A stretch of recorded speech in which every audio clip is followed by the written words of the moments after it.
appearance on Dion's Daily Dose does not imply endorsement from or by any candidate or guest. The views, thoughts, and opinions expressed by Dion Bergeron or Dion's Daily Dose are his own and do not represent the views, thoughts, and opinions of any guest. Material and information presented is for general information purposes only. The Dion's Daily Dose name in all forms and abbreviations are the property of its owners, and its use does not imply endorsement of or opposition to any specific organization, product, or service. If you'd like to support the show, please visit our Patreon at patreon.com/Dion's Daily Dose.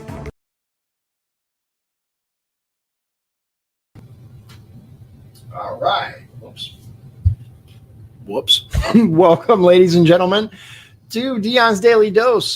Today, I am here with Sean again, and we're going to have a, I believe, fantastic conversation about some of the things that are going on in the world. Without further ado, we're going to welcome Sean. There he is. Thanks for having me. Absolutely. Thanks for coming. We're playing with a little different setup, so I don't know if you'll see there's a little bit of light artifacting going on in the poster. We will hopefully be able to filter that out at some point as we play with the setup. But my goal is so that it more directly captures me as I speak, for example, to Sean, and you don't see this big side profile. I had a couple of my followers go, change your camera, man. So we'll see how it goes. But how are you doing today? I'm doing good. Good. We're going to try to, I've been told that Sean's a little quiet, so we're going to try to get the mic as close to him as we can and see if that helps. So I think, well, no, it extends a little more. If you want to like extend this part over here, we'll extend. Like, Oh, I see. yeah. Okay. Yeah. And then maybe twist. I don't know. Just get it as close to you as you can. Let's just try it right there. Yeah, let's try it like that. I'm going to move that just a hair there. All right. Sorry. We probably should have did all this before, but we had other stuff going on. I'm just kidding. All right. So look, today, the first story that we're going to cover is in South Korea. There are people, defectors from North Korea, who are running for office there. Apparently, there are a couple who are already in office. It's an interesting thought experiment, really, is because you obviously have the big tension between North and South Korea. These people escaped and they know exactly how bad the regime is. Yeah. And he went and studied in China. And that's when he realized that he wanted to escape North Korea. And they gave him a lot of the secrets because he was going to be one of the people that works on his missile program.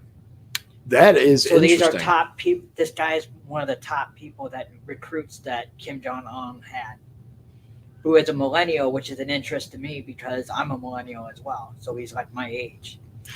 So the name of the article is North Korea's millennial defectors now seek political power in the South. And the guy's name is Park Chung-kwan. And it says participates in an election campaign in Seoul for the People Future Party, PFP, a satellite party of South Korea's ruling People Power Party. So People Future Party, which is a satellite of People Power Party, PPP. And I think that what that means is they're a coalition together. Okay. They might be different parties, but in some countries, you have to work with other parties to create a government. Oh, yeah. To form a government. Yeah.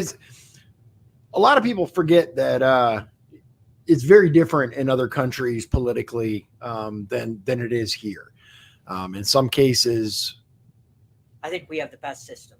I do too, with the exception of the two-party kind of rule. I'd like to see more parties represented.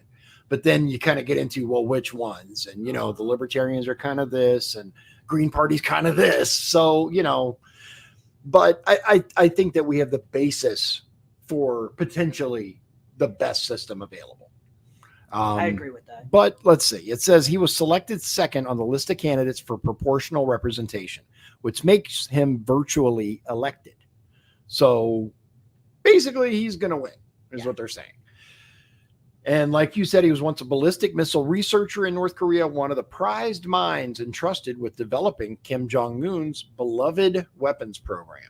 Next week, he's set to become a South Korean lawmaker, becoming only the fourth escapee from authoritarian North Korea to serve in the Democratic South's legislature. He comes to the task with a mission. Quote, as a defector, I think I should play a role in inter-Korean relations, said Park, 38, who is expected to enter the National Assembly in elections to be held Wednesday. He's a candidate for the Conservative Party led by President Yoon Suk Yeol. I'm trying.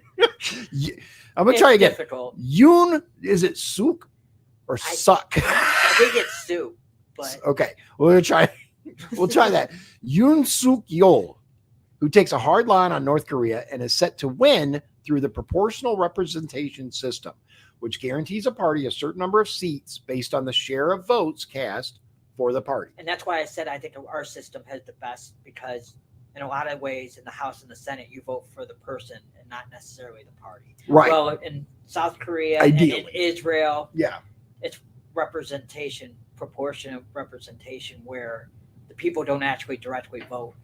Right. Here we have a That's what my point direct was. representative government, which, in other words, you vote for the individual, whereas theirs, you vote for this party, and then the party assigns who they want. It can get weird. It's Israel's system is the most complex system I've ever seen. Is it? I know nothing about it, so that'd be an interesting thing to discuss sometime. Okay. There are currently 2 North Korean defectors. Well, hold on, but I also want to fulfill my role as Park Chung-kwan, a young South Korean man. I want to do both. Currently, 2 North Korean defectors in the National Assembly. Tae Yong-ho, formerly a senior North Korean diplomat who is seeking re-election, and Ji Song-ho, a North Korean human rights activist who's stepping down. Park, together with a run by another escapee, Kim Jung-hyuk, 32, who was also standing for the Conservative Party, but dropped out of it after it became clear he would not get in this time, brought attention to the ambition of millennial North Korean escapees who aspire for leadership roles in South Korean society. The 2 men want to set the agenda for inter-Korean relations and key issues facing future generations in both Koreas, and to be leaders who bridge the gap between the 2 halves of the peninsula should they reunify. They want other younger South Koreans to care about reunification too, even though the majority of their peers say it's unnecessary. So it goes on into a lot more, South Korean politics based stuff, but it's a really good question. Is obviously our opinion about their government and their stuff is rather irrelevant, but what do you think? How do you think it affects relations with us, with the U.S.?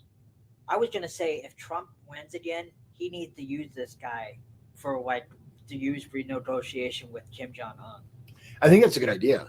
Yeah. I think if they are sincere on what they want to want freedom and they've seen freedom, then it's probably a good thing that they're going in the South Korean parliament. Right.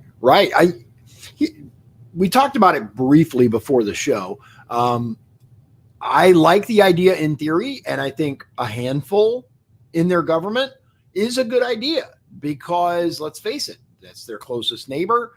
It used to be one country. I mean, there's a reason. It's not altogether removed from the Ukraine-Russia situation. That is true. So we see how that plays out.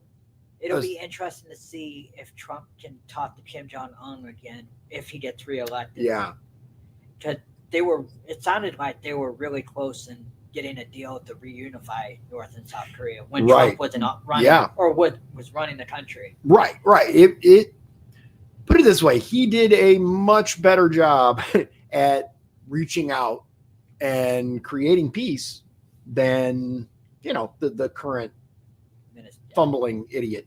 So yeah, Kim Jong-un's causing trouble again by doing rockets. Yeah, they're doing rockets again, Rocket Man once again. So yeah. Okay. So moving on. And if you guys want to look it up, obviously Washington Post, once again, the title, let me give it to you. North Korea's millennial defectors now seek political power in the South. It's not necessarily paywalled, but you do have to have a WAPO account in order to access it. You don't have to pay for it, but you do. I think they give you 6 free articles. Yeah, a month. I'm using his. He signs up for this stuff. I refuse to even give him my email address. That's just me. But he's not paying them. Yeah, I'm not giving them any money. Right, I don't give them any money. Okay, so let's see here. Let's go. You want to talk about FISA? Okay. Next. That's going to be an interesting week on Capitol Hill for FISA. It is. And So, go ahead. Should I go? Yeah. Tuesday, the House Rules Committee is going to have a hearing, and they're going to mark up the bill, which means they're going to actually write the bill in committee. That's committees in the House are more powerful than like being on the floor. Yes. You got to go through the committee first, and that's why you want to kind of be friends with the speaker, because the speaker is the one who decides, or if you're in the minority, the minority leader decides who's on what committee. And that's why I always want to ask when we have people, changing the subject real quick, when we have candidates on, that's why one of the questions I want you to ask is, what committee would you like to be on? Right. Because these committees are incredibly important. Okay, back to the Rules Committee. Yeah. It's having a hearing. They're going to mark up the bill for the FISA reauthorization. And they're going to decide what's in the bill. And then they're going to have the criteria for what's going to be, how long each side gets to debate, who gets to talk on the floor, and is it going to be a closed rule or an open rule? And an open rule is anybody on the floor can add an amendment to the bill. Okay. Closed is nobody can, and the bill just stays as it is. Okay. So most likely it'll be a closed rule, because a lot of times what opposition people do to this kind of bill is put in like poison pill amendments, so that the bill doesn't pass. Right. So it'll be Tuesday when they do the hearing, and there's 4 bills that have passed, or 4 bills that have been proposed. Okay. And they can either take either parts of the bill, like they can take different sections of the bills, or they can put the whole bill in.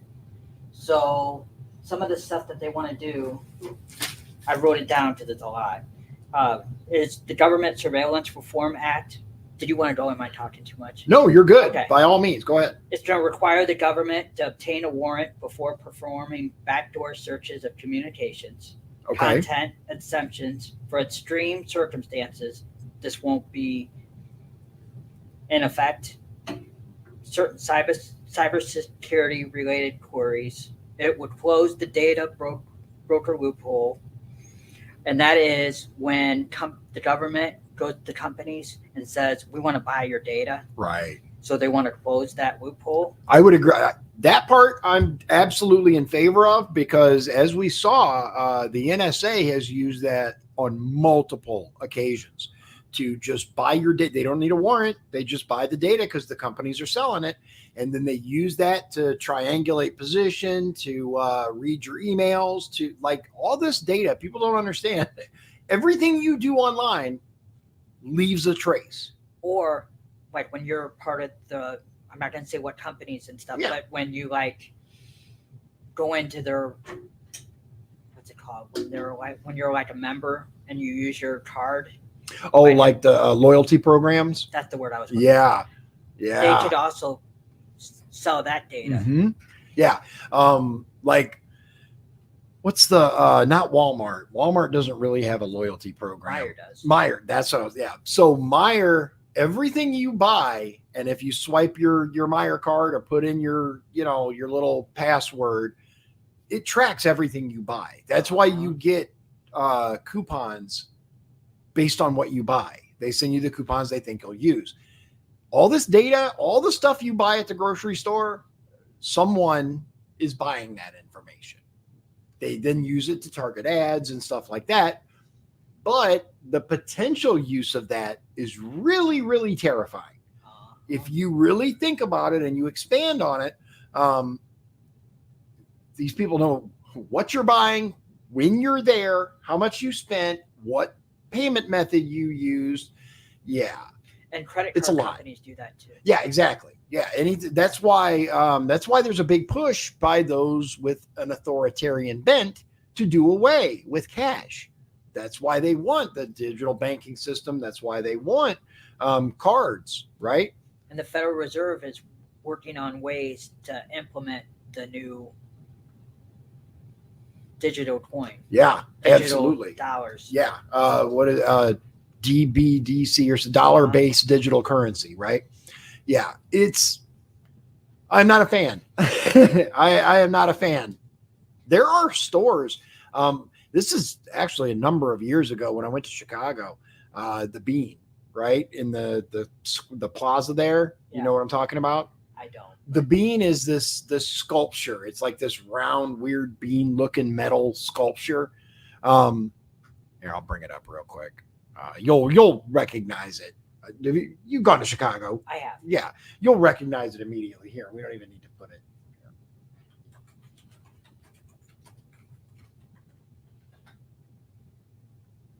Is this thing? Okay. Yes. Cloud Gate is a public sculpture by Indian-born British. Blah blah blah blah. That's the Bean. Okay. Okay. We went there, and here, if you guys like really want to see, I'll look it up for you here. But I guess I could, and then I could just back it up. Anyway, I went to buy like a drink at a little store that was in that area, and the guy told me he doesn't take cash. I was like, "What do you mean you don't take cash? Like, this is legal tender. This is how you pay for stuff." Wow. He only took cards. How long ago was this? That's what I'm trying to think. It's been a while. Donovan was very young. My middle son, he was probably like, it was at least 10 years ago, which is like nowadays it's like, well, okay. But at the time I'm like, what are you even? No, I had never heard of such a thing. How can you not take cash? All right. So let's see. Yeah, you guys should be able to see this now. That is the Bean in Chicago. It's actually called what? Cloud Gate or something? Yeah, Cloud Gate, I guess, is the actual name of it. But everybody calls it the Bean. That's I never heard it called that. The Bean? Uh-uh. But you knew Cloud Gate. Yes. Interesting. I guess locals call it the Bean. Okay. So that's the only, I didn't even know it actually had another name. I thought it was called the Bean. But anyway, let's go back. So anyway, they don't know if the House doesn't know if they're going to have enough votes to even pass this bill, the FISA, because he only has a 2-seat majority, Johnson. And Democrats don't want to help Republicans in any way. So it will be, I think this is going to be tough to pass any bill. So one of the things is Johnson is saying this is critically important that we pass this for a couple of reasons. Reason number one is that it's time. They're not going to be able to do FISA if they don't pass this bill. By April 19th. April 19th, right.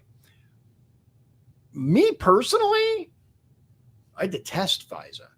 I think it's an abuse of power. I think it's, however, if there is a checks and balances system to it, the way they're supposed to be, the way it was initially sold, that you had to convince a judge of appropriate conduct, that there should be a reason for this, a provable investigative reason why they're doing this. But as we saw with Trump, they abused the hell out of it. They did. And they continue to. Like that, if you think that was an isolated incident, I'm sorry, but there's no way. There's no way that that's the only FISA abuse that ever took place was when they spied on Donald Trump. I mean, I'm naive, but I'm not that naive. But okay, so you kind of have a little different opinion about FISA, though, right? Yes, but I kind of agree with what I didn't know that that's what you were going to say. Oh, okay. But yes, I do. If there was some check and balances with FISA, it could be a good tool. So one of the issues, I guess, currently with this FISA re-up is there's no warrant protection in there. That's the problem. Yeah. The people who don't want it, or at least who are willing to vote for it if there's certain protections, the protections aren't in there. One of the things that they're talking about, let's see, I haven't actually read this one yet. There we go. Okay, so Speaker Mike Johnson is kicking off a third round of debate over a controversial surveillance power with a warning to his conference. If they fail, they could be jammed by the Senate. Johnson's letter to his colleagues comes as the House is expected to vote next week. There we go. House is expected to vote next week on legislation reauthorizing and making changes to Section 702 of the Foreign Intelligence Surveillance Act, aka FISA. The spy power targets foreigners outside of the United States, but has come under scrutiny for its ability to sweep in Americans, as per Donald J. Trump. It remains far from clear if the House will be able to pass the bill or even get it to the floor. Republicans infighting and their single-digit margin has already forced Johnson to punt twice, and there's lingering skepticism this go-round will end differently. Congress has until April 19th to reauthorize the spy authority. So 12 days. And another thing that you got to think of is Marjorie Taylor Greene put in a vacate the chair motion that they have to deal with on Tuesday as well. So let's talk about that briefly. Okay. MTG has her moments. There are times when she is going strong and says some stuff that I agree with. And I'm like, yeah, all right, okay. And then she goes and does something completely off the wall. And I'm like, So I agree so with she's you. hit and miss, right? But this motion to vacate, she already promised that if Johnson included more funding for Ukraine and stuff and didn't do certain things, that she was going to do that. I mean, she kept her promise. However, let's say it passes, right? Let's say she gets enough votes. Johnson's out of there. Who are they going to get? That was my next question. Sorry. No, you're right. You're absolutely right. That's Who the hell problem. are they going to get? That's the problem. Yep. Yeah. With this 2-seat majority, soon to be 1-seat majority, because Gallagher from Wisconsin is retiring early. Yeah. So yeah. And it's different. The replacement of congressmen and senators is different than local and county level stuff. It isn't just the Republican Party picks another person. There's governors involved. There's all this stuff, depending on the state. It's different for each state, but it's conceivable, and we've seen it happen, where a Republican retires and gets replaced by a Democrat. The guy that got it spelled Santos, yeah. His seat is now occupied by a far left Democrat. Exactly. So these are all questions that we have to ask. Is it better to have this guy in who's not perfect, or is it better to put the seat up, and then there's a very real chance that somebody like Jeffries could be the next speaker? Very easily, yes. That guy. Woo! Yeah. Yeah. So Johnson, in his letter, warned that if the House fails for a third time to pass a bill, the Senate will send it a so-called clean extension of the spy power with no changes, potentially boxing the House into accepting that or letting the authority lapse. Quote, if our bill fails, we will be faced with an impossible choice and can expect the Senate to jam us with a clean extension that includes no reforms at all. That is clearly an unacceptable option, Johnson wrote in the letter. Basically, this is our best shot to get some stuff done. Let's pass this, and then next year it's like a 4-month thing, right? I believe this one would be extended for a year. For a year, okay.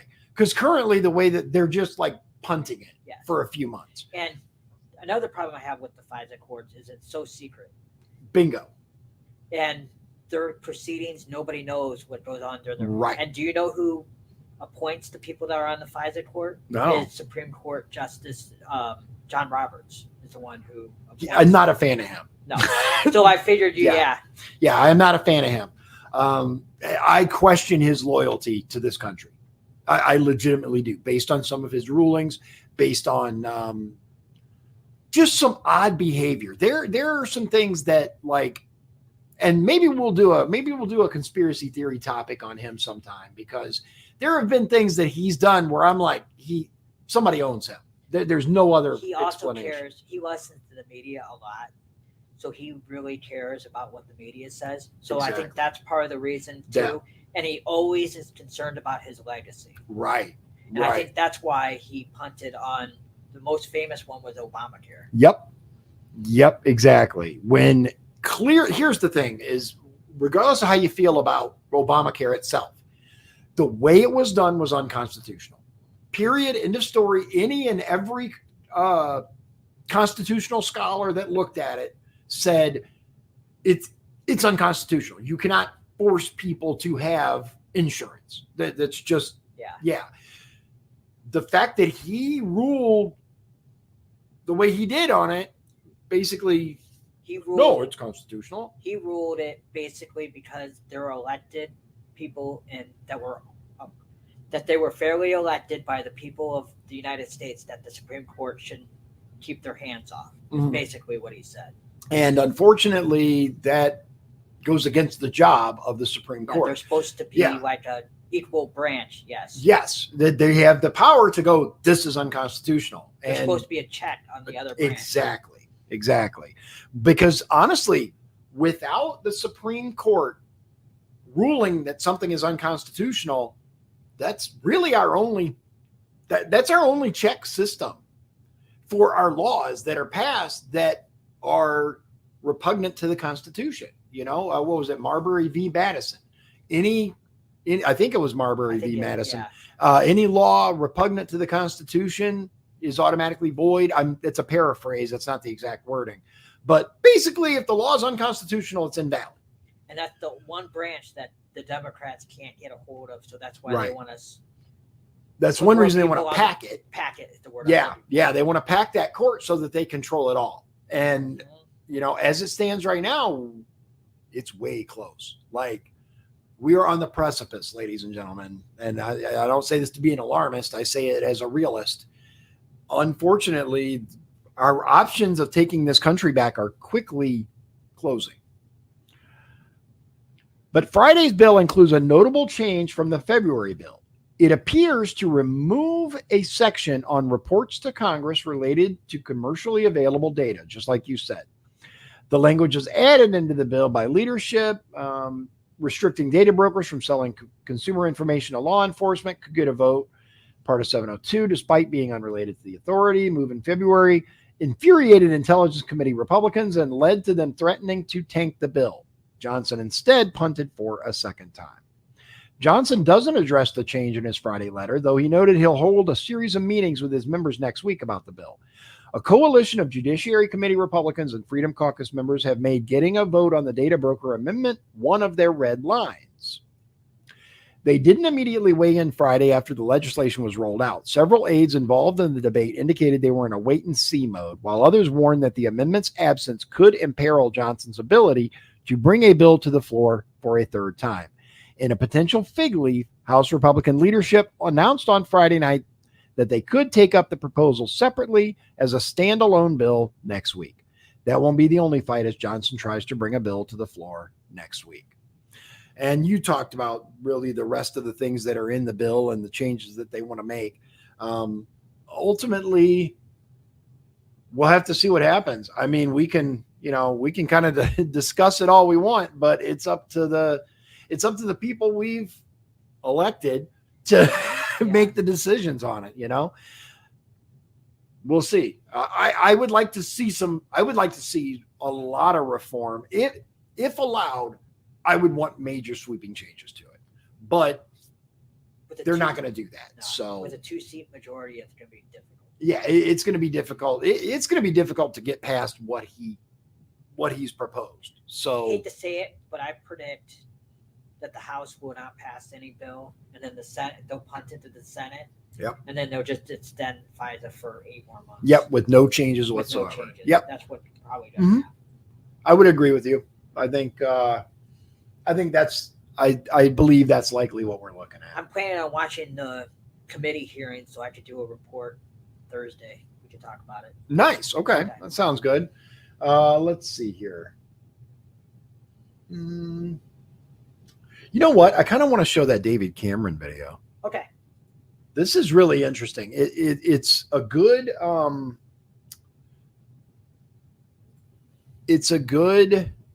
The former Prime Minister of England. Yeah, let's see here.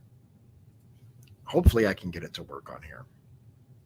Because it's interesting. It is interesting, and it's going to show exactly how invested other countries are in Ukraine.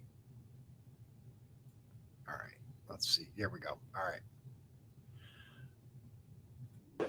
So I've spent 2 days at the NATO conference here in Brussels. My challenge is to try and explain everything we're going to do now before I leave this conference center and get into the car.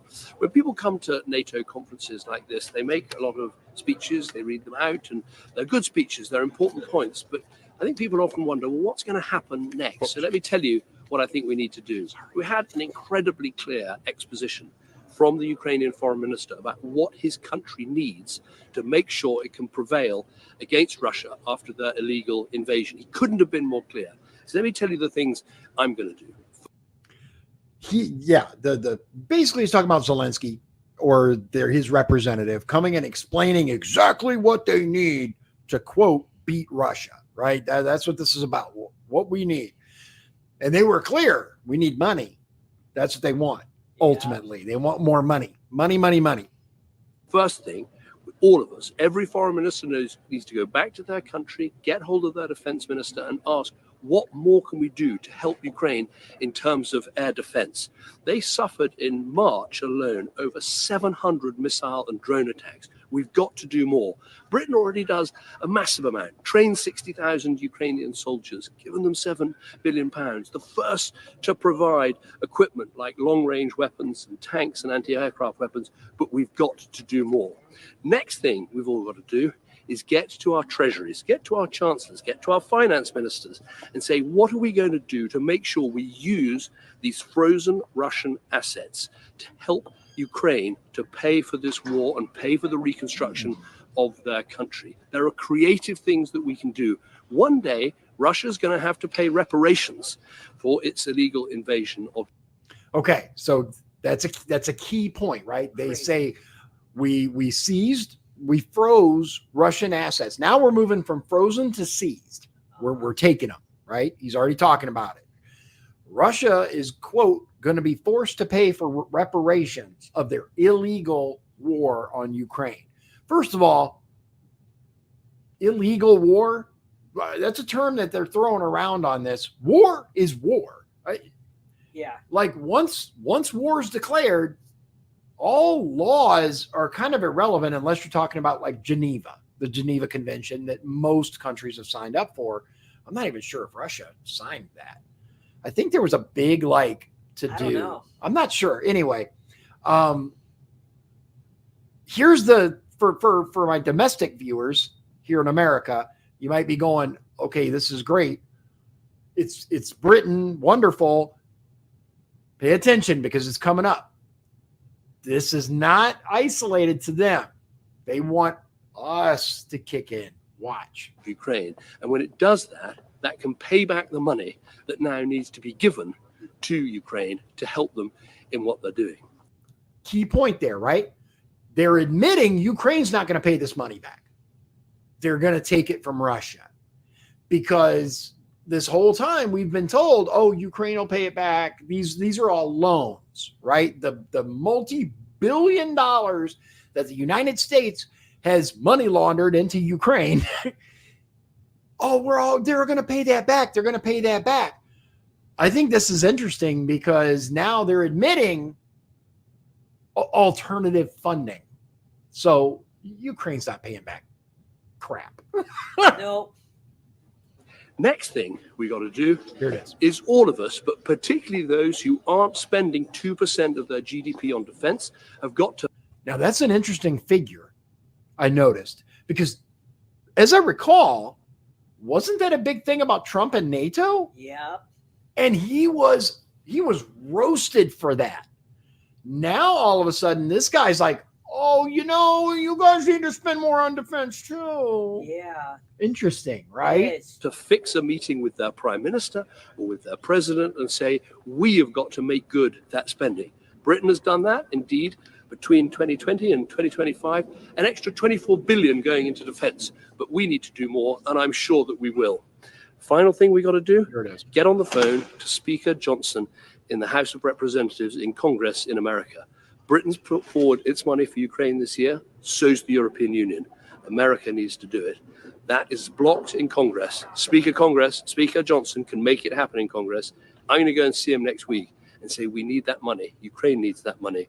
It is American security. It's European security. It's Britain's security that's on the line in Ukraine, and they need our help. It's interesting that the world is going to put pressure. It's going to be interesting to see how he reacts to that pressure. Absolutely. For one thing, Johnson has said over and over, I don't want to fund anymore in Ukraine. Yeah. Like Johnson has been very clear. And it's one of the things that I actually liked about him being speaker. I mean, he still wants to ship a bunch of money to Israel, but we pick our battles. One thing I want to point out is they always talk about possibly making peace in between Russia and Ukraine, might make some sort of compromise. Right.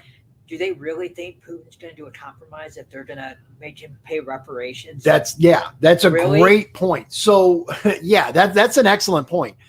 So he's saying, first of all, the frozen Russian assets, right? They keep talking about this. Interestingly enough, and this is something we can kind of deep dive in on another episode, I think.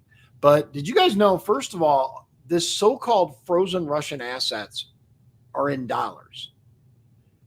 Russia got away from using the dollar years ago. Yeah. They revamped their entire economy. They changed it over to be off the central banking system, which, by the way, in my opinion, is one of the reasons why Russia's the boogeyman. Syria, Russia, what was the Iran, and they're moving away from the SWIFT system. Yeah. So interestingly enough, I don't know if you saw, I don't remember the name of the guy, but there was a video. He worked in the Pentagon and he was shown the plans. This was at the end of the Bush administration. After the invasion of Iraq, he was shown plans of 7 countries that they intended to attack, right? What were those 7 countries? Do you remember? I'm trying to remember the guy's name. But I'm trying to remember his name too. I can't think of it. But yes, it was Libya, Syria, Iraq, Afghanistan. I'm trying to remember the other 3. But yes, I know exactly what you're talking about. Yeah. And interestingly enough, they went after Gaddafi right after that, Libya. They went after, they were already working on Iraq. They went after, they're going after Syria because they're not part of all these countries are not on, they don't use the central banking system. And conveniently enough, they're identified as our enemies. I find that interesting. There you go. Interesting.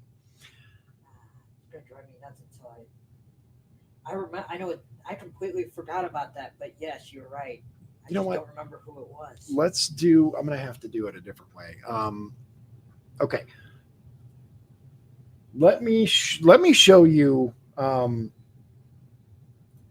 Wesley Clark. There you go. Thank you. Yeah. Look up Wesley Clark and the speech about the 7 countries and I found an article, but I don't know if you want to use it. What is it? From Al Jazeera. Okay, I got no problem using Al Jazeera. Okay, I'll send it to you, right? Okay. But in the meantime, let me show you. Yeah, let me drag this over here because I don't like craning my neck. All right, let's find this. Okay, yeah, you know what? Where is it?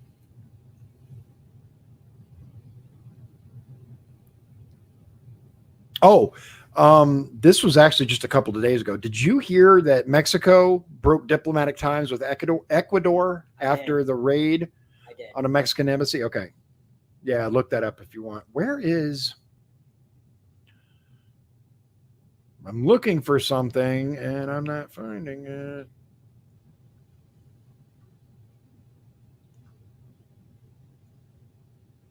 Oh, you know why? I know why.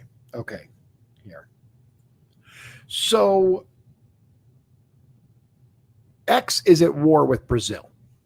I don't know if you guys have been.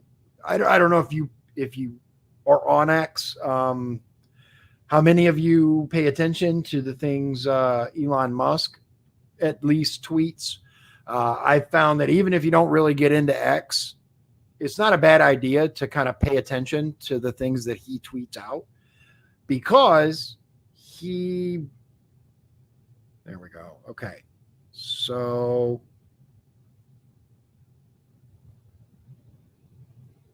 I'm trying to find the one. Okay. So here we go.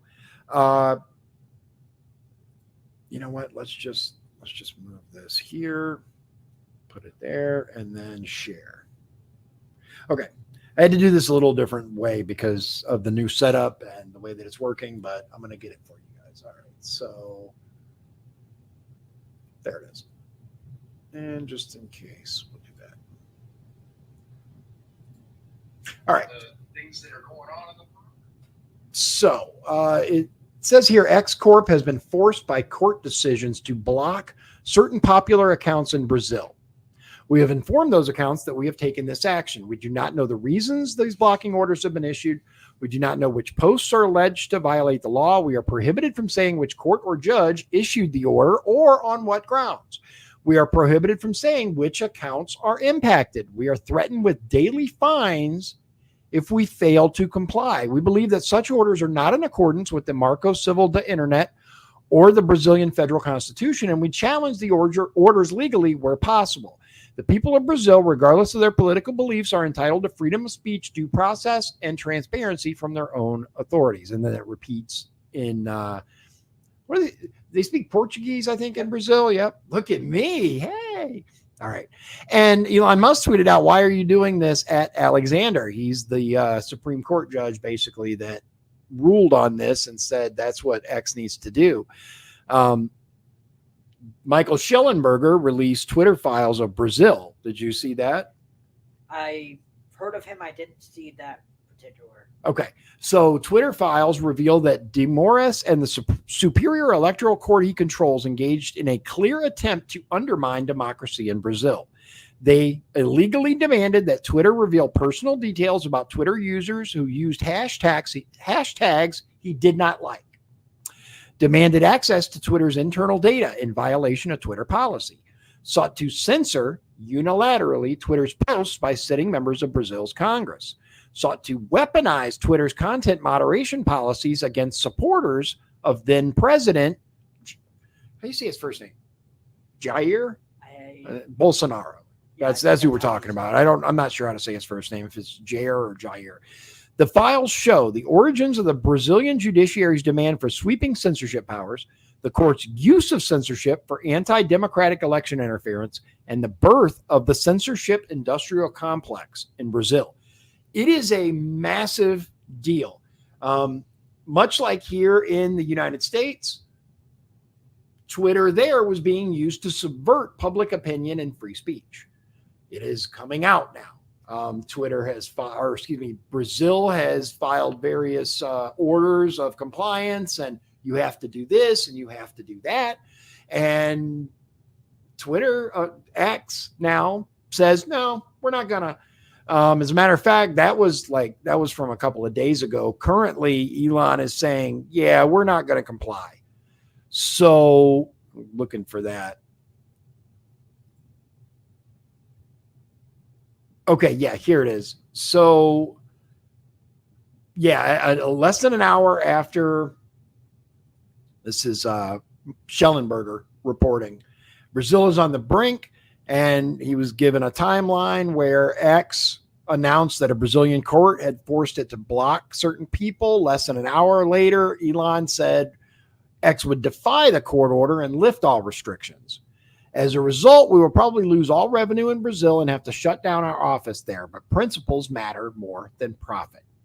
At any moment, Brazil's Supreme Court could shut off all access to X/Twitter for the people of Brazil. It is not an exaggeration to say that Brazil is on the brink of dictatorship at the hands of a totalitarian Supreme Court justice named Alexander de Moraes. Excuse me.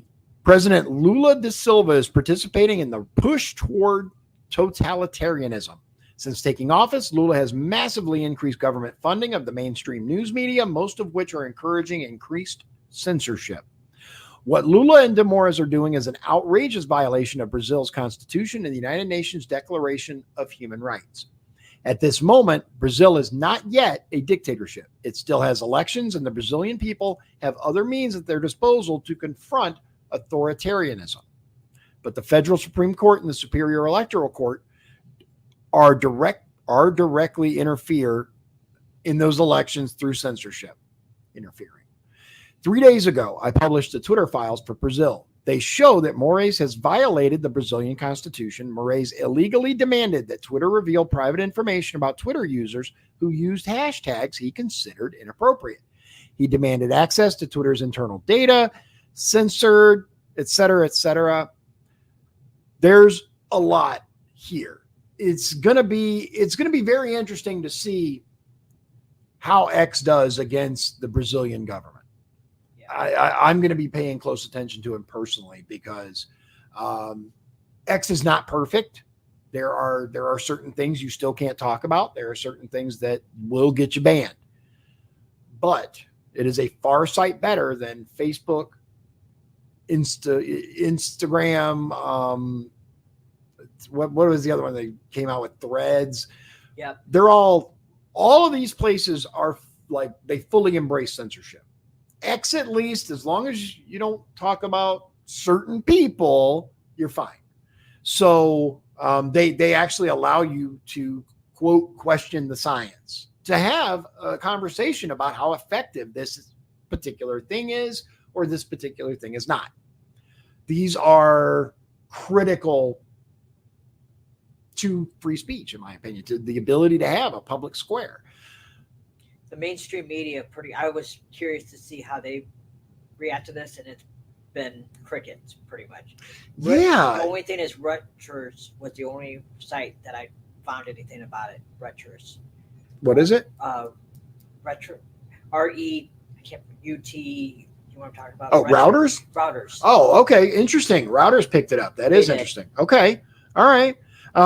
Again, it's going to be interesting to see, like, what happened. Yeah, let me know, because you keep track of that more than I do. Yeah. I am a little more plugged in to X. You know what? I really want to show you. I want to show you guys this because it is of carbon emissions will come. Okay. So here is the president of Guyana. When we did it before, I mistook it for Ghana, which is another nation. Okay. This is Guyana. I'm not sure exactly how you say it, but it's a separate nation than Ghana, which is what I was thinking of when we had the discussion and reported on it before. With its feud with Venezuela. Yes, as kind of a recap, they discovered oil. Venezuela and Guyana are in a dispute about territory. Venezuela basically said, we're taking it. The mainstream media, of course, being fully on the side of dictatorship and totalitarianism, has taken the side of Venezuela and is trying to paint Guyana's president as a climate denier, as this, as that. Let me show you the interview directly because... Was it with BBC? I think BBC's Stephen Sakur. I don't know how you say his name, but it is very interesting. It's only a couple of minutes. It's well worth watching. And here we go.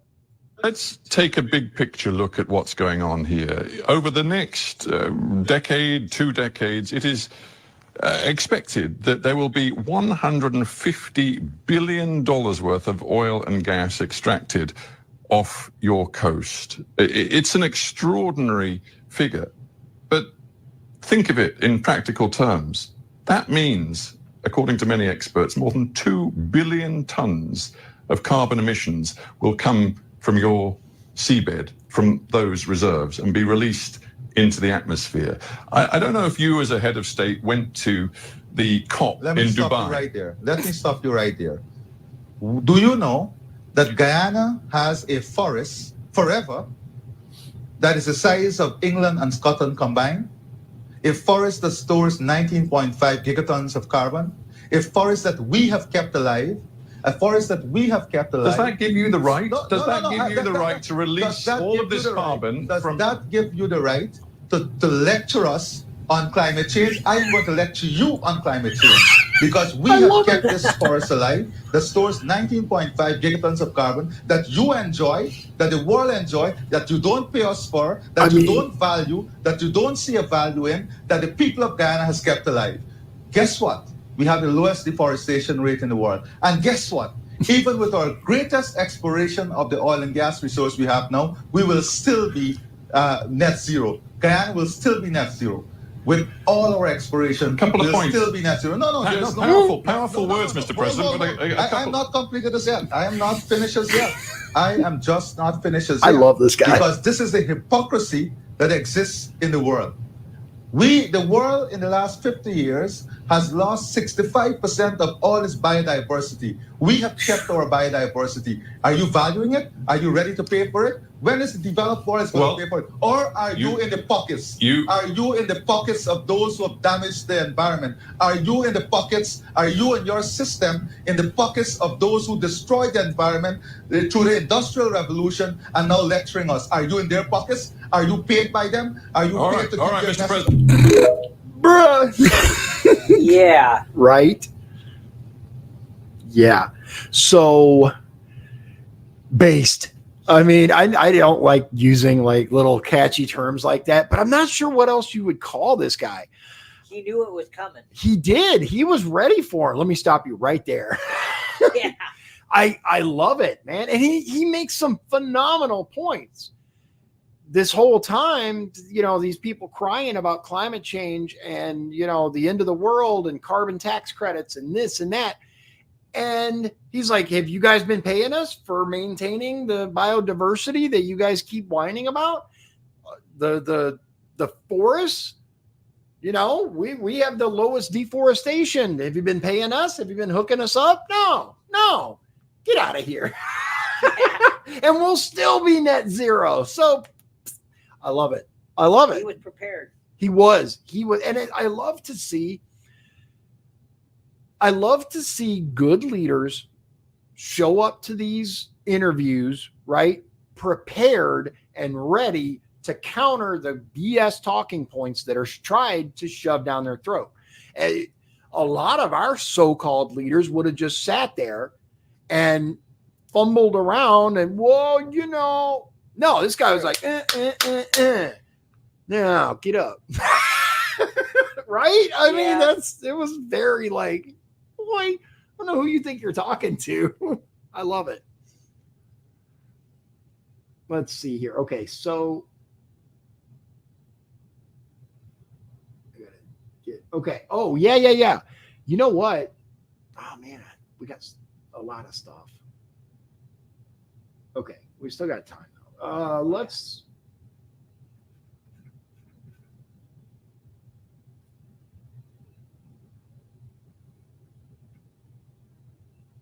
Okay, so we did that. Oh yeah, let's talk about Saudi Arabia. Okay. So Saudi has these plans for this massive megacity, right? Yep. It was what, like $500 billion they were planning on spending on it. A futuristic $500 billion NEOM megacity just got a lot smaller for now, report says. So this is from Business Insider, which I will say this about Business Insider. as long as they stick to business, they're generally okay. It's when they try to get into politics. Yeah.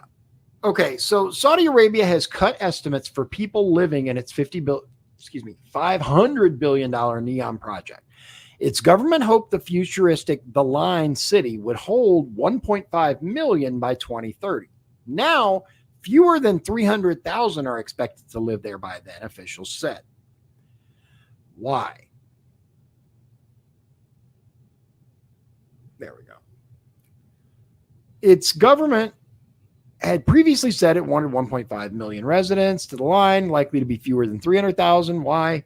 Billed as a cognitive city, The Line is set to stretch over 170 kilometers, about 105 miles, of desert to the Red Sea in the northwest of Saudi Arabia. But around 1.5 miles, 2.4 kilometers of that is expected to be completed by 2030. So they're looking at 105 miles that they want, and they say now only around 1.5 miles of it is going to be done, they think. It's supposed to cover 26,500 square kilometers, or in freedom units, just over 10,200 square miles. It is part of Saudi Crown Prince Mohammed bin Salman's Vision 2030 plan to diversify the kingdom's economy away from oil and pivot toward tech and innovation. But NEOM is just one of several giga projects underway, and it goes into all of that. But why is it taking so long? Why is there such a, let's see here. It's talking about sports deals and that's it. Interestingly enough, for one, let's just say that the Biden administration's relationship with Saudi Arabia is not exactly a great one. No. As I recall, haven't they like ignored him and they don't respond, they don't answer his calls? No. They generally just ignore him. Now I find that interesting because, and this is a little bit into the conspiracy theory thing, which we're not going to touch this today as much as I would love to, but that's just because I don't have all my stuff ready because there's a lot on it. But one of the conspiracy theories that surround the thing that happened in Vegas, right? The big thing that happened in Vegas is that during that, or that entire thing was set up in order to assassinate the crown prince. Have you heard that? I have not. Okay. There's some evidence of that, right? But it's open to interpretation.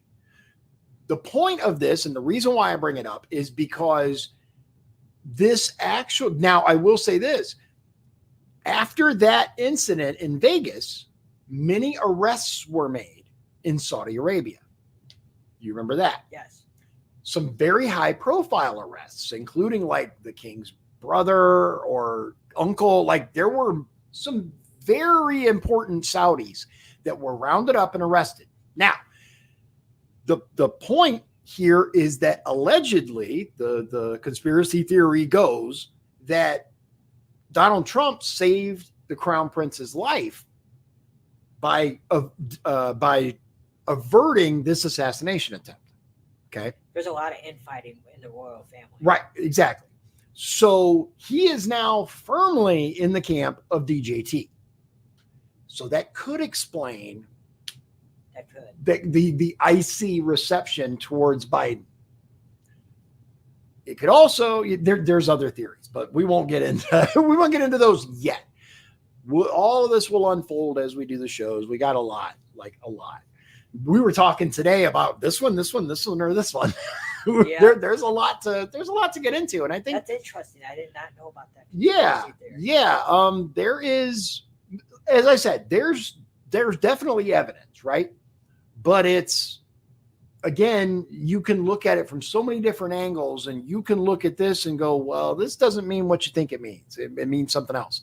And that's why, me personally, one of the things that I really like to do is I like to look at the data, look at the proof, right, that they show, and then we analyze it. We go, okay, because Sean's more skeptical generally than I am. And, as much as I would like to believe some of the things that are, put out there, not all of it stands up to scrutiny, right?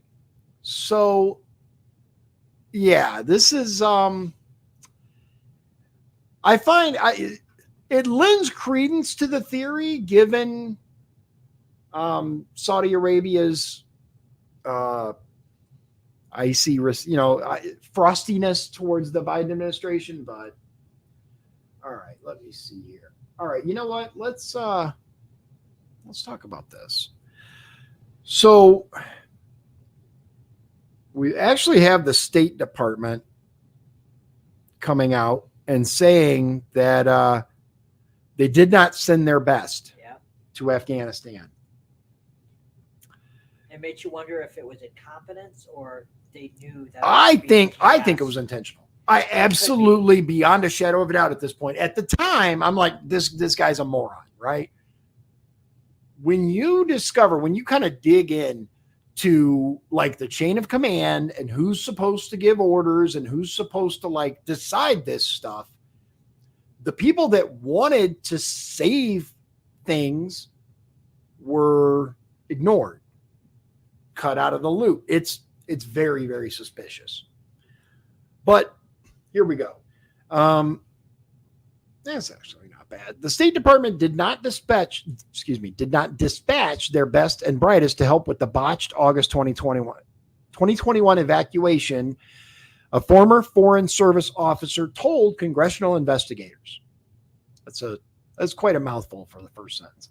I can't speak for every single person who was there, but there were at least four, if not more than that, who were, in my perspective, not the correct choice to send there. Sam Aronson, who served as a consular volunteer during the operation, told the House Foreign Affairs Committee in a September 15, 2023 transcribed interview released on Monday.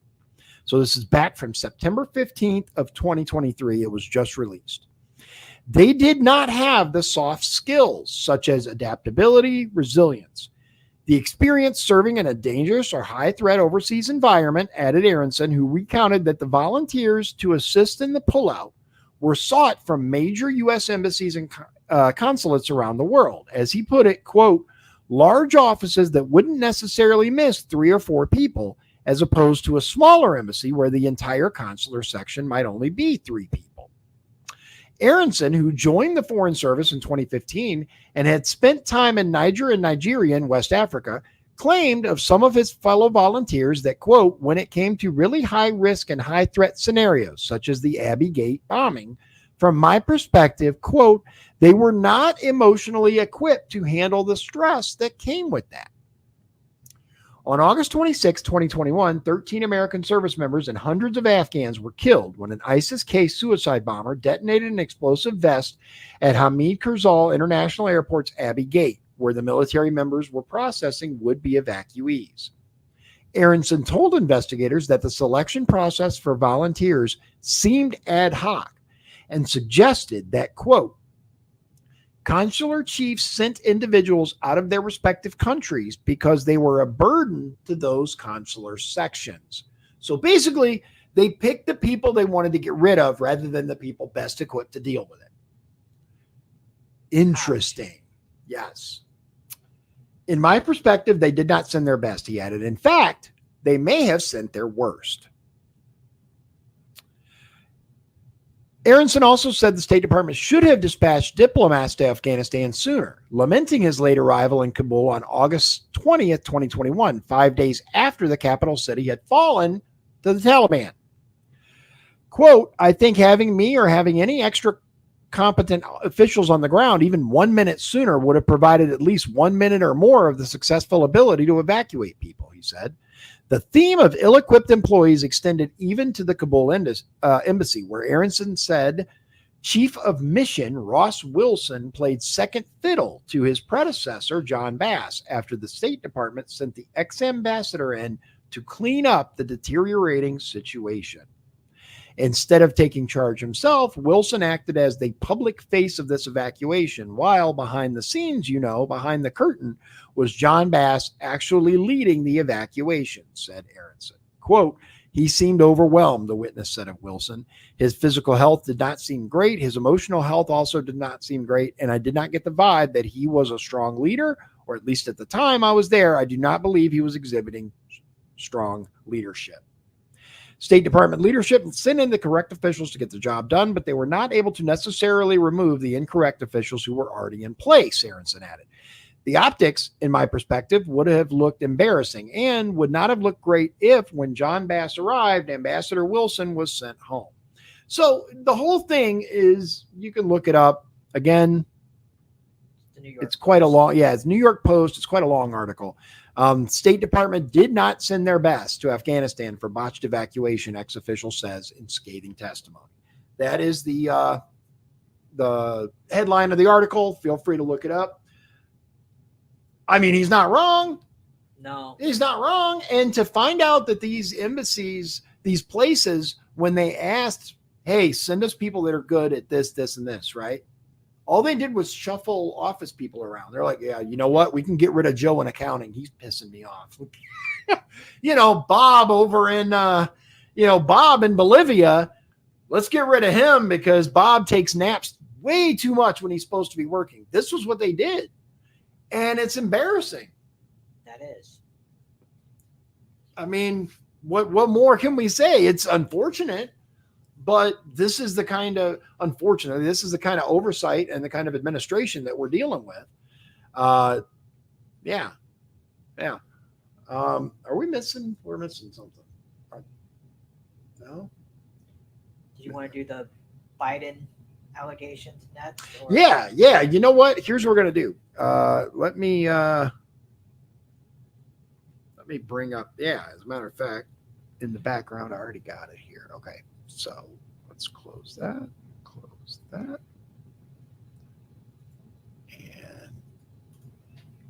okay. So we've got a graphic that has all of the people who have accused Biden of inappropriate behavior, all together, all as one. Here we go. All right. So can you see it okay from there? Not really. Okay.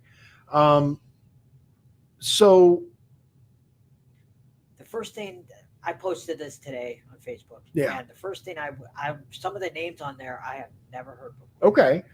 There is some of them I've heard before, but I have to run real quick. Entertain the people. Talk about it. I'll be right back. I gotta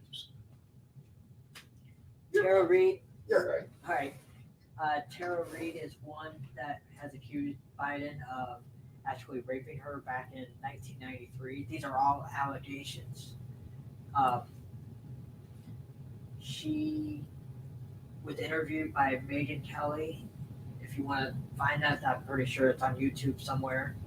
And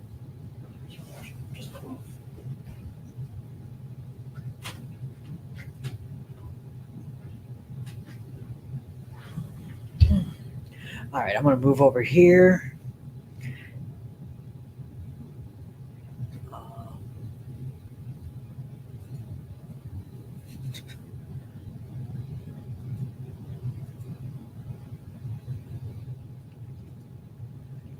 This thing. Dion, come back.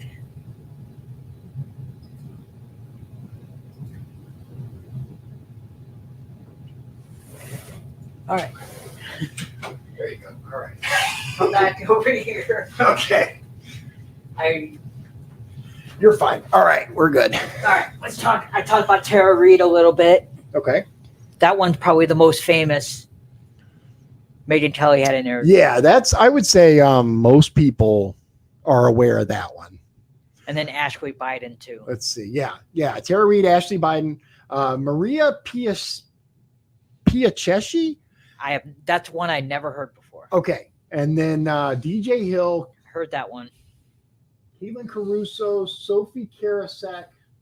I'm having trouble reading the little bitty one here.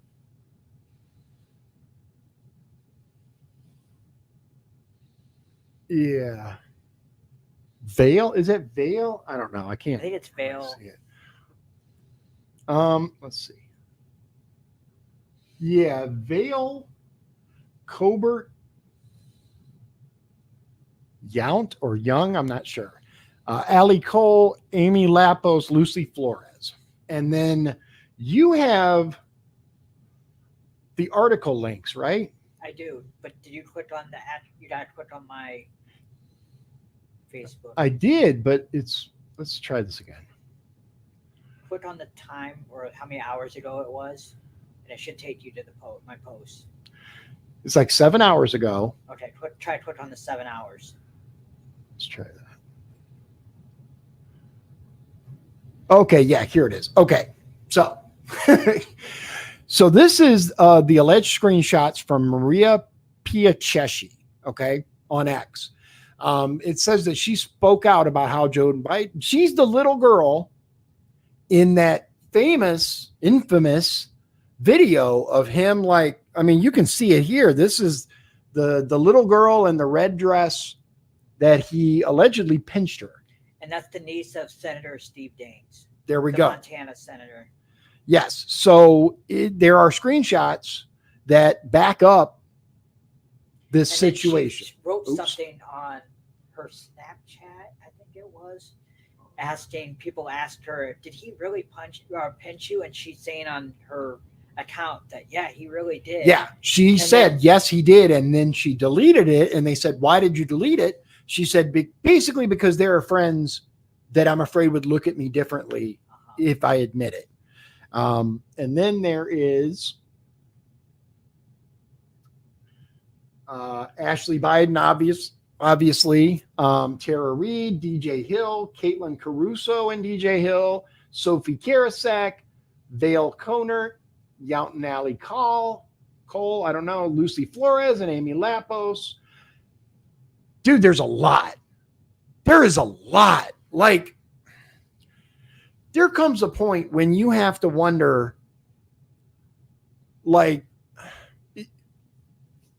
there are the media going after people like we see with Trump, right?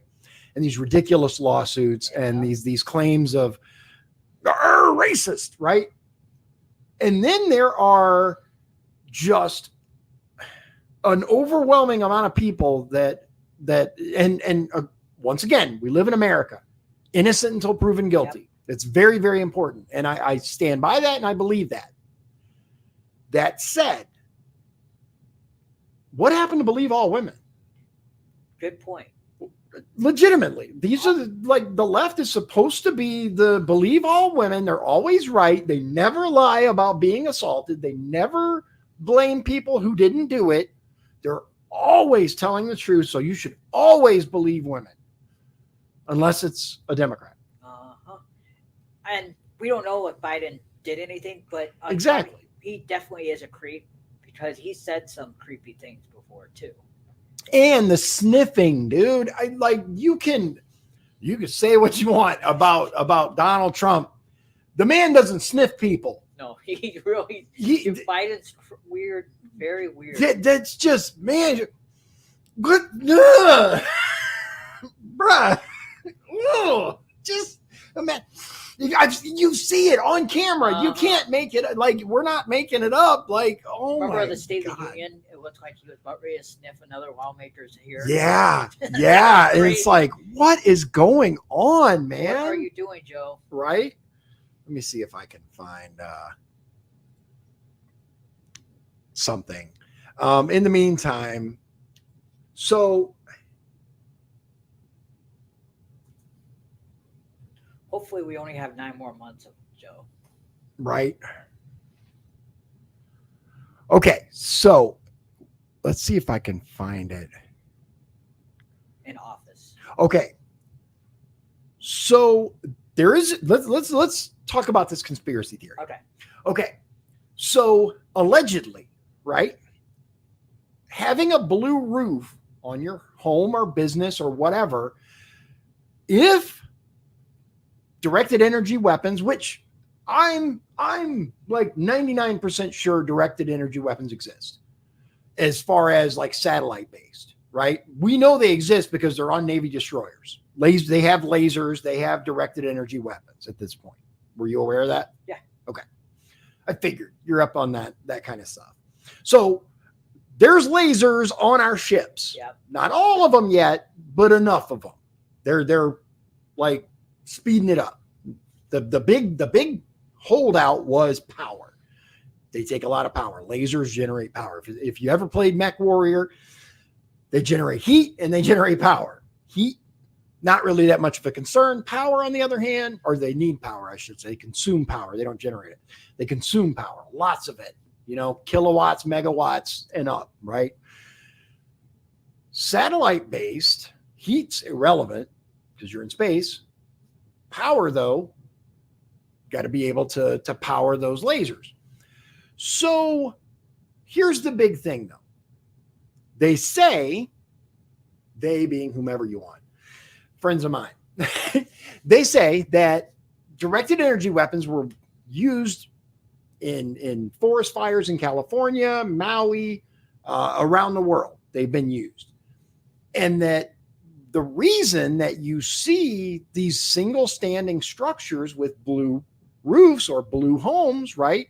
If you notice in Maui, especially, there were a lot of blue houses that survived. That's weird. Everything else around them is destroyed, but this single house right here is fine. Okay. And it has a blue roof. Now, this happened in Maui. This happened in Texas. This happened in several other places. Now, could it be a coincidence? Sure. It's possible, right?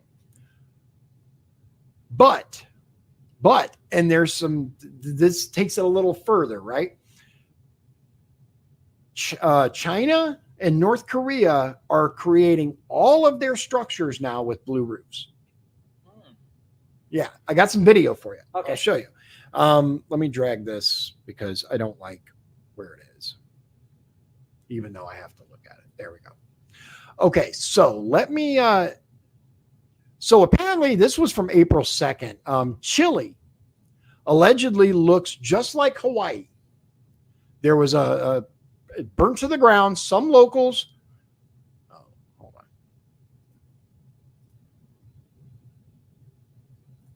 There. Nope, wrong one. Right. Sorry, I gotta put this somewhere else. I have it in the wrong spot. I know, very unprofessional. Come on.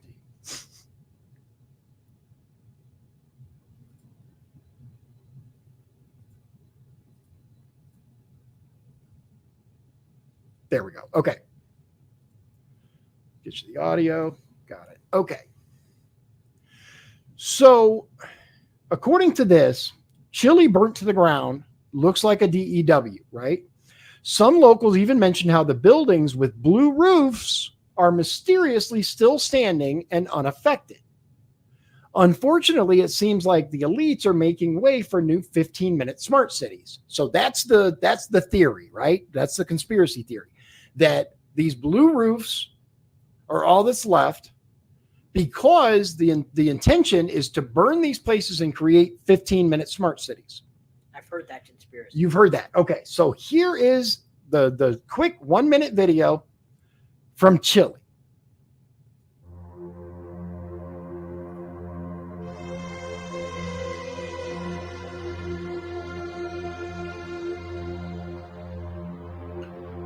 Look at that. Like that's a lot of desolation, man. That's crazy. I wish I could make it bigger, but I can't. So no, just like Hawaii, what they mean is it's been burnt to the ground. But that's a lot of damage. What's the viral video? That's a lot of damage.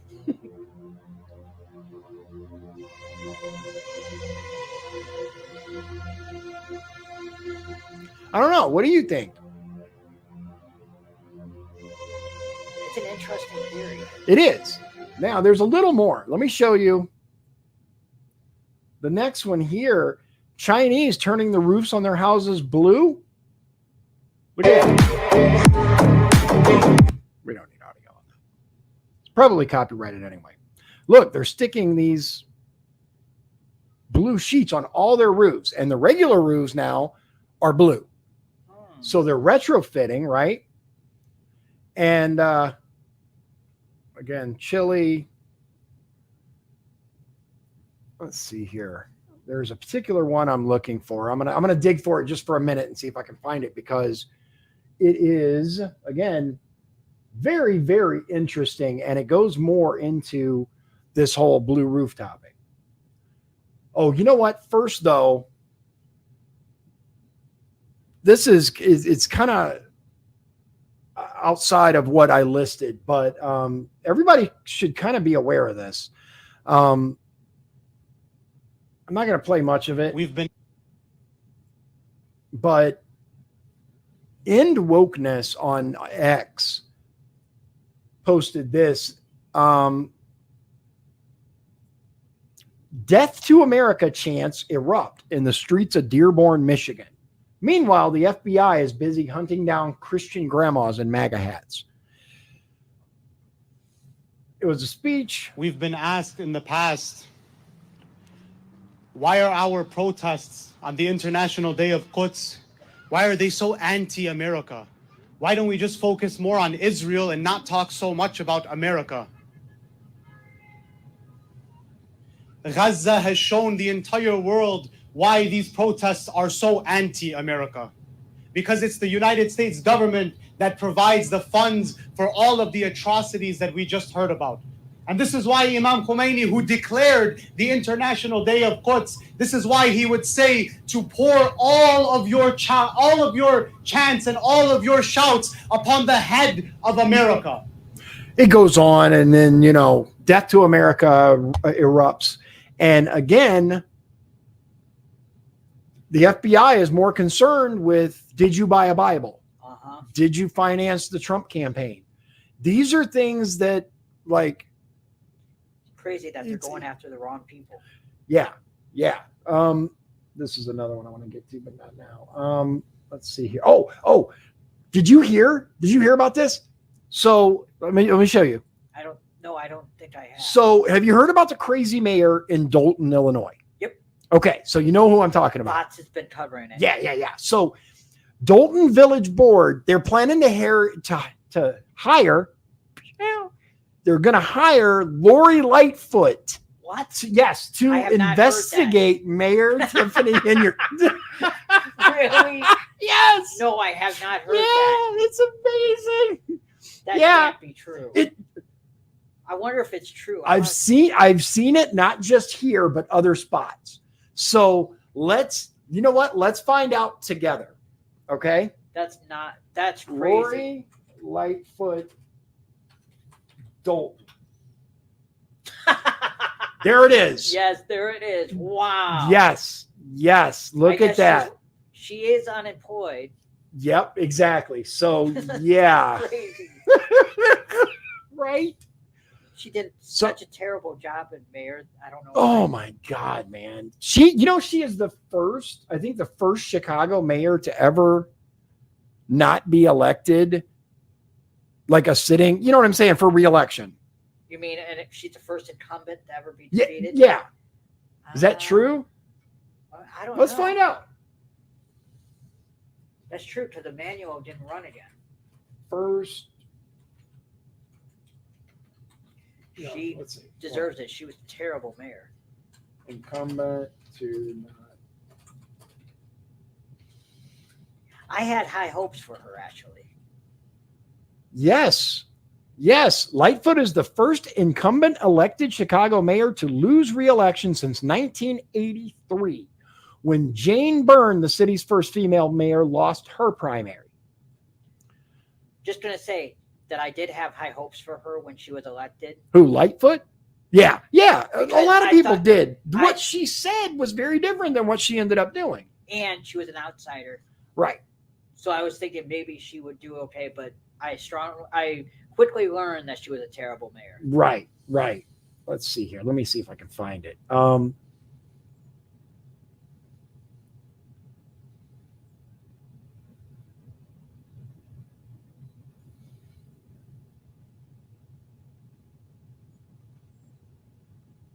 Anyway, while I'm looking for this, I think I think we need to keep in mind that we're going to cover all kinds of stuff. I urge everyone to look into these things yourself. Don't just rely, not even on us, to provide you all the information about these various subjects. If you hear something and you're like, I don't know, that sounds weird, by all means, check into it. Do your homework. I urge everyone to do your homework and do your research, for lack of a better term, because you should absolutely. Come on,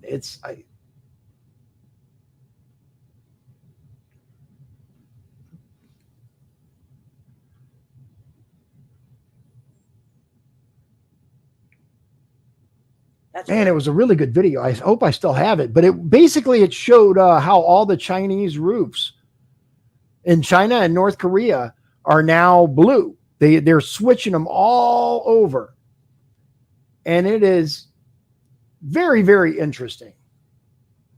That's crazy that they're thinking about hiring Maury Lightfoot. Yeah, man. Like, I don't even know if it's like, I don't know if they're actually doing it or they're just talking about it or what, but yikes.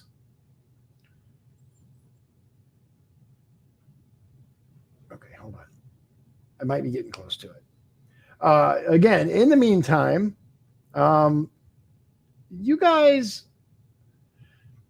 what do you think about this eclipse thing? I found out a little bit more, and there might be something to it as far as,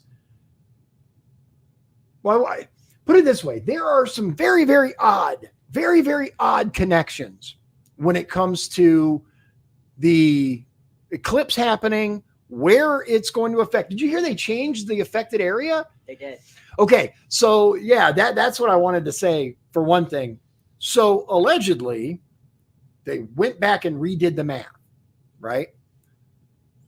Isn't that something you guys should have done a couple of times before you released? Yeah. Like, that's such a weird thing to say. Like, it's more narrow, where they think the eclipse is going to go. It tightened up, basically. I want to say 100 miles. No, it's like a mile and a half on each side or something. Is that what it is? Something like that. Yeah, I saw it today.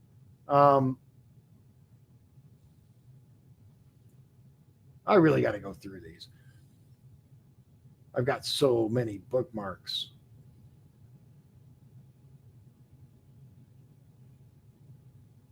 Well, apparently I'm having.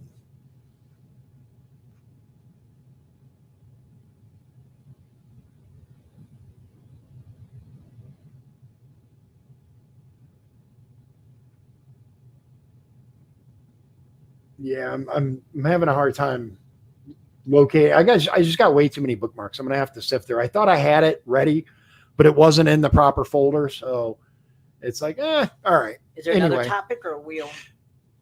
You know what? Let me try again to look for. Let's see here. Here we go. All right.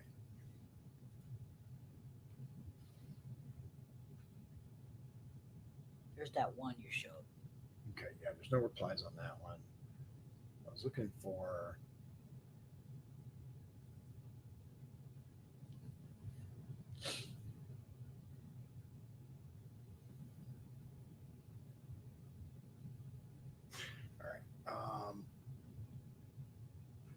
Let's try this. Let's try.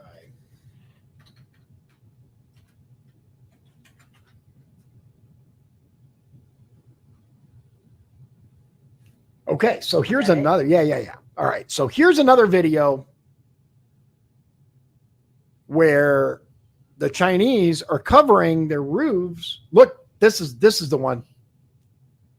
Look at all the blue, guys. Wow. Have you seen this? I have not.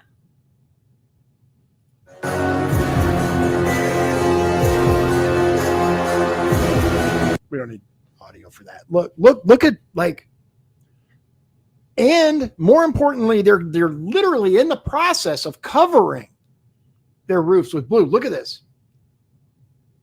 Look how crazy, man. That's And crazy. it's the same thing in North Korea. They're all going to like blue roofs. He's just on like Google Maps zooming in, and look how many blue roofs. Now, if you did that in the US, how many blue roofs would you see? That's a good question.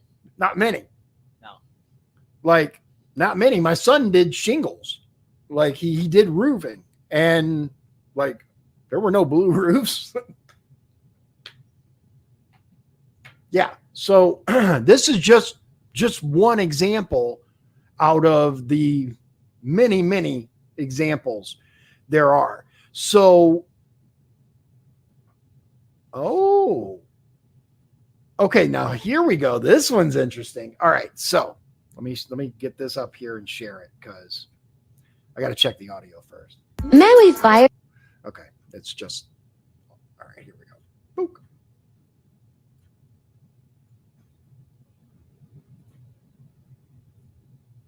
Okay, so look, they're test firing a laser. Look at this. It does not affect blue. You see how it look. Wow. It's for whatever reason, it won't hurt blue. So they say, I got the laser on wish.com and it's actually pretty powerful. Been trying to get on this blue plastic lid for about 5 minutes now. But when he moves the blue and does green, That's interesting. it burns through. Yeah.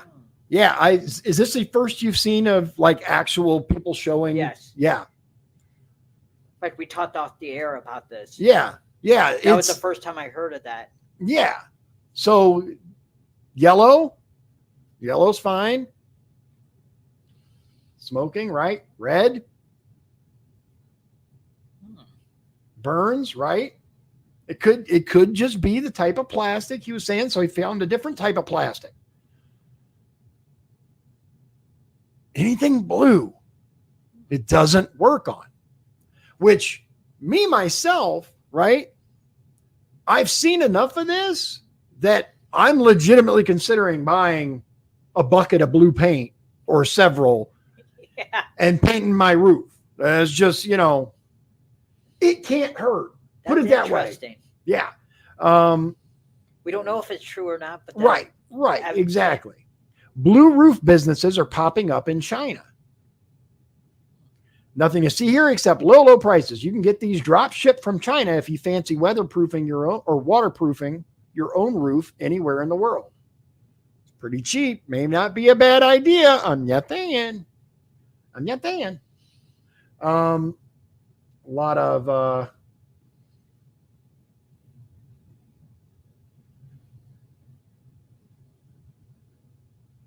that's not it.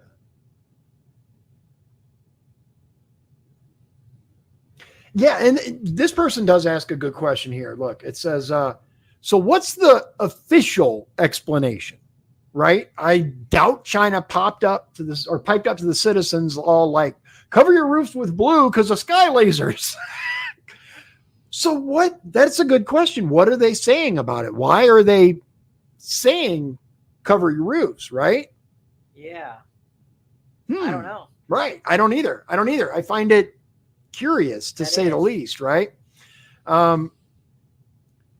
This guy says, I was in China in 2014 and did a little traveling by train. A large majority of the roofs you'd see were blue. I don't think this is a new thing. Interesting. Yeah. So that's what I got for you. By all means, if you guys want to dig into the blue roof thing and drop some comments and let me know where to discover more about it, especially if there's actual, evidence other than some, theory and conjecture, I'd love to see it.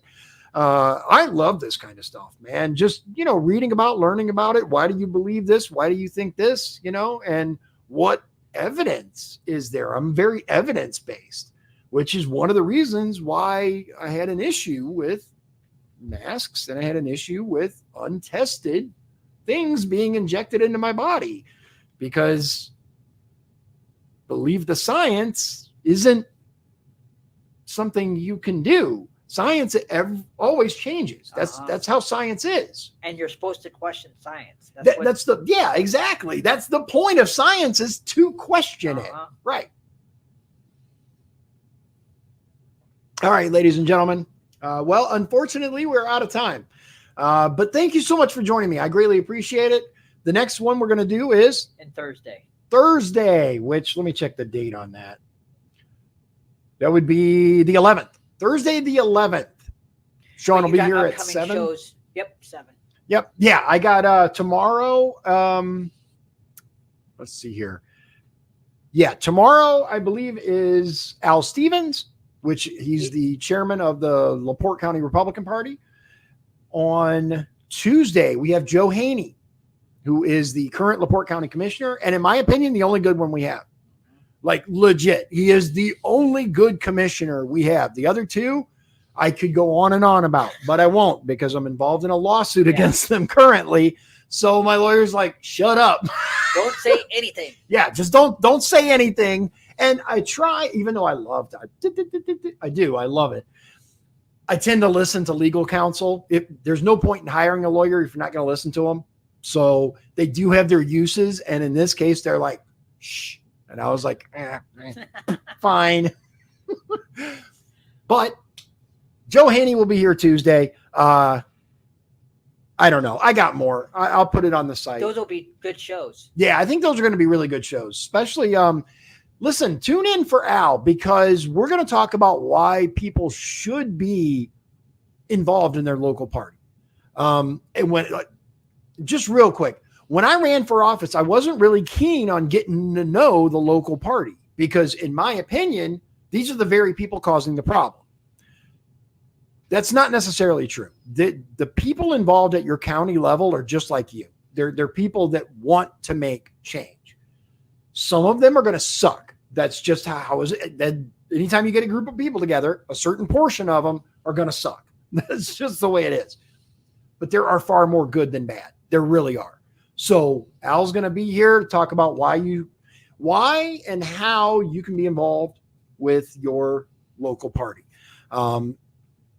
Take it for what it is, leave it for what it's not. We're going to talk about, like, he's done some good things since taking over. I believe. Is he perfect? No. Sometimes I just want to, but I don't, because he's human like the rest of us. And he does things that I don't agree with, but I don't believe it's in any way, shape, or form nefarious. It's just different choices and different beliefs. Difference of opinion. Exactly. One of those things is, like which candidate to throw financial support behind with the party money, right? I disagree with this candidate or that candidate, but ultimately the chairperson has to make the decision of which races are winnable. That's the way it is. That's part of the game, guys. That's just so much money that you can throw around. Yeah, you don't have unlimited funds, and that's just, you have to pick your battles. You have to pick the ones that you think you can win. I get it. So like I said, I don't necessarily always agree, but I think he's good people. So tune in for him. Joe Haney, phenomenal guy. If I endorsed people, I'd endorse him. I don't know that my endorsement means much, but people have asked me before to endorse people. I try to avoid that. Unless I know them on a personal level. Like, I would endorse Sean to run for office because I know him. I know he would make a good whatever, right? I mean, maybe not dog catcher. No, I'm just kidding.